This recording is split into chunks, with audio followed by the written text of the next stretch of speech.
Halo teman-teman, pernahkah kalian saling bekerja sama bersama teman sekelas baik dalam sebuah diskusi atau mungkin dalam sebuah pertandingan? Nah, dalam kesempatan kali ini, kita akan menganalisis secara singkat, apa sebenarnya yang dimaksud dengan manajemen dan bagaimana peranan manajemen dalam kehidupan kita sehari-hari. Mari kita bayangkan sebuah pertandingan sepak bola, agar sebuah tim dapat bermain dengan baik, maka dibutuhkan pemain dengan keterampilan yang sesuai dengan posisi mereka masing-masing, sehingga permainan dapat dilakukan dengan baik dengan tim. Nah, tahu tidak kenapa kita perlu belajar manajemen? Karena dengan manajemen segala pekerjaan kita dapat dengan mudah dilakukan dengan hasil yang baik. Mari kita masuk lebih dalam mengenai pengertian manajemen. Manajemen didefinisikan sebagai suatu rangkaian kegiatan yang mencakup perencanaan dan pengambilan keputusan, pengorganisasian, kepemimpinan dan pengendalian yang diarahkan untuk mengelola sumber daya organisasi yang bertujuan untuk mencapai tujuan bersama. Manusia adalah unsur manajemen yang telah memenuhi syarat dan telah menjadi unsur yang tidak dapat terpisah dari manajemen. Uang sebagai unsur manajemen yang berikutnya yang dijadikan sebagai perantara antara kegiatan dan unsur manusia dalam melaksanakan manajemen. Seperti untuk membayar gaji, membeli bahan baku, membiayai operasional perusahaan atau organisasi. Kemudian unsur selanjutnya adalah material. Material atau bahan-bahan yang merupakan pondasi dari fisik manajemen. Unsur selanjutnya adalah mesin, di mana mesin digunakan oleh manajemen dalam proses pelaksanaan kegiatan manajemen. Unsur yang berikutnya adalah metode adalah strategi untuk merancang kegiatan yang bertujuan mencapai satu tujuan bersama dengan manajemen. Unsur yang terakhir adalah pasar. Tanpa pasar untuk output dari kegiatan manajemen baik dalam bentuk jasa atau barang, maka tujuan dari manajemen tersebut tidak akan tercapai. Nah, mari kita masuk ke pembahasan mengenai fungsi-fungsi dari manajemen. Fungsi yang pertama adalah planning atau perencanaan, di mana perencanaan memiliki fungsi dasar sebagai penetapan langkah untuk mencapai tujuan secara efektif dan efisien. Fungsi manajemen meliputi apa yang menjadi tujuan dari organisasi, di mana lokasi yang ditentukan, kapan waktu yang ditentukan, siapa yang bertanggung jawab dalam manajemen, kenapa tujuan itu yang dipilih dan bagaimana hasil yang diharapkan setelah penerapan manajemen tersebut. Fungsi yang berikutnya adalah fungsi pengorganisasian. Pengorganisasian adalah proses pembagian tugas, wewenang dan sumber daya di antara anggota organisasi atau karyawan suatu perusahaan. Seperti menentukan bagian keuangan, bagian sumber daya manusia dan bagian pemasaran pada perusahaan. Terdapat beberapa tipe organisasi. Yang pertama, organisasi berbentuk garis, di mana terdapat satu atasan yang memimpin beberapa kepala bagian yang memimpin anggota langsung. Yang kedua, organisasi bentuk fungsional, di mana tim dibagi menurut pekerjaan tiap produk. Dan yang ketiga adalah organisasi matriks yang di mana di setiap unit tidak hanya bertanggung jawab atas unitnya saja, namun terhubung langsung dengan unit yang lain. Fungsi yang berikutnya adalah fungsi pelaksanaan. Fungsi yang merupakan sebuah proses menggerakkan dan mengarahkan sumber daya dan anggota organisasi untuk mencapai tujuan organisasi atau visi dan misi organisasi. Fungsi yang berikutnya adalah fungsi pengarahan.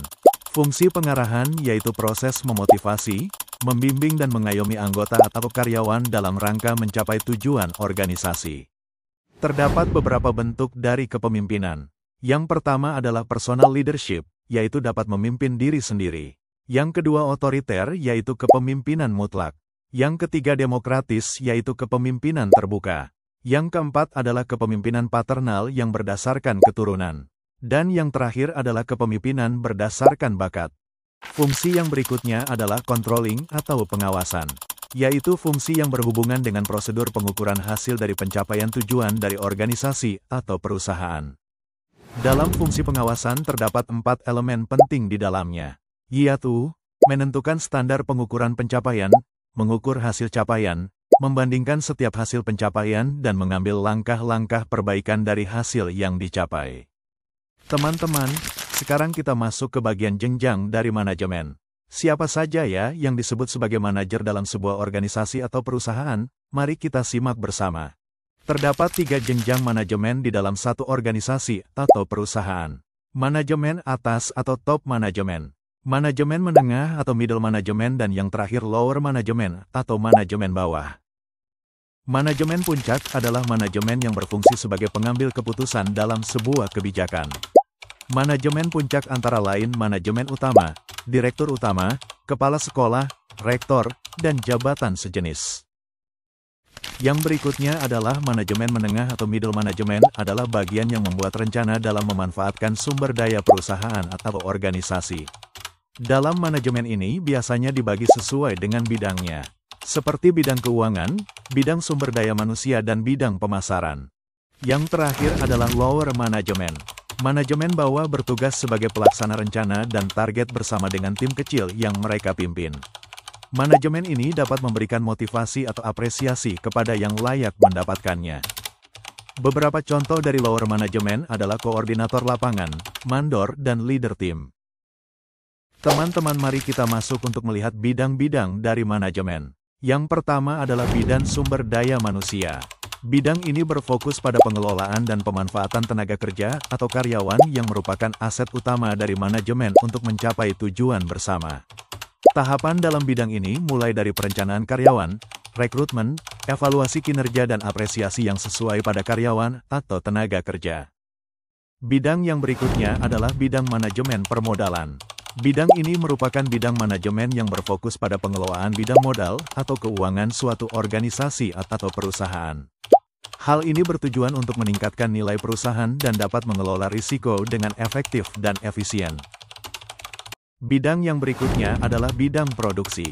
Bidang ini berfokus pada kegiatan yang mengelola dan mengkoordinasikan semua elemen produksi. Mulai dari perencanaan, pengorganisasian, pelaksanaan dan pengawasan dalam memproduksi suatu barang atau jasa dari sebuah organisasi atau sebuah perusahaan. Bidang yang berikutnya adalah bidang pemasaran. Bidang ini mencakup aktivitas yang berfokus pengelolaan pemasaran dari barang atau jasa yang merupakan produk dari perusahaan atau organisasi. Aktivitas tersebut dapat meliputi riset pasar, perencanaan strategi pemasaran, pengembangan produk, penetapan harga, distribusi, promosi dan pengendalian. Bidang yang terakhir adalah bidang akuntansi biaya. Bidang ini berfokus pada pencatatan, pengelompokan, pengalokasian dan pelaporan biaya yang terkait dengan proses produksi perusahaan atau kegiatan organisasi lainnya. Nah teman-teman, demikian pembahasan kita kali ini mengenai manajemen. Terima kasih, sampai jumpa di kesempatan lainnya. Jangan lupa subscribe dan like video ini ya.